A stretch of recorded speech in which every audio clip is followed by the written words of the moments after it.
আপনারা জানেন গতকাল বিকেলে ঢাকা হযরত শাহজালাল আন্তর্জাতিক বিমানবন্দরে সনাতনীদের ধর্মীয় নেতা চিন্ময়কৃষ্ণ দাসকে ডিবি পরিচয়ে গ্রেপ্তারের পর চট্টগ্রাম সহ দেশের বিভিন্ন জায়গায় আসলে বিক্ষোভ মিছিল এবং প্রতিবাদ করে আসছে সনাতনী ধর্মাবলম্বীরা।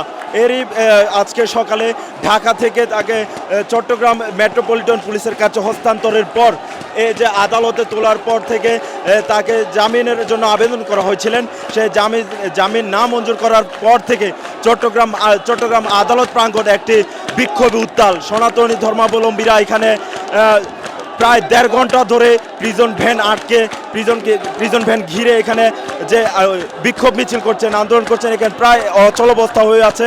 আর তাদের একটাই দাবি, চিন্ময়কৃষ্ণ দাসকে দ্রুত মুক্তি দিতে হবে, অন্যথায় তারা এখান থেকে সরবে না, এমনটি তারা দাবি করছেন।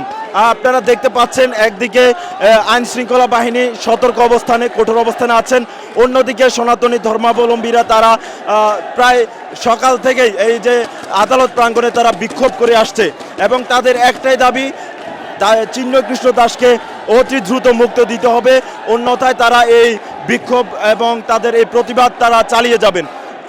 আমরা একটু দেখাতে চাই, আপনারা নিশ্চয় দেখছেন এই যে আদালত প্রাঙ্গণের এই প্রিজন ভ্যানকে ঘিরে দুই পাশে এবং চতুর্পাশেই সনাতনী ধর্মাবলম্বীরা ঘিরে রেখেছেন এবং ঘিরে রেখে তারা বিক্ষোভ মিছিল করছেন।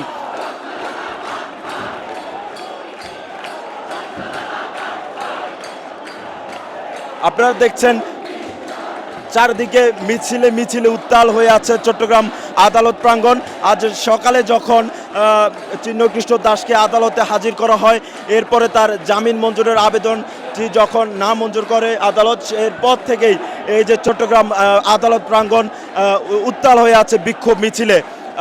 দর্শক, আপনাদের জানিয়ে রাখতে চাই, চিন্ময়কৃষ্ণ দাস চট্টগ্রাম বাংলাদেশ সনাতন জাগরণ মঞ্চের মুখপাত্র এবং চট্টগ্রাম পুণ্ডরিক ধামের অধ্যক্ষ হিসাবে আছেন এবং এই যে তাকে রাষ্ট্রদ্রোহের মামলায় আজকে আদালতে হাজির করা হয়েছে। আমি বলে রাখতে চাই, তাদের সনাতন জাগরণ মঞ্চের যে সমাবেশ হয়েছিল চট্টগ্রাম সহ দেশের বিভিন্ন অঞ্চলে, তখন আদালত অবমাননার ঘটনায়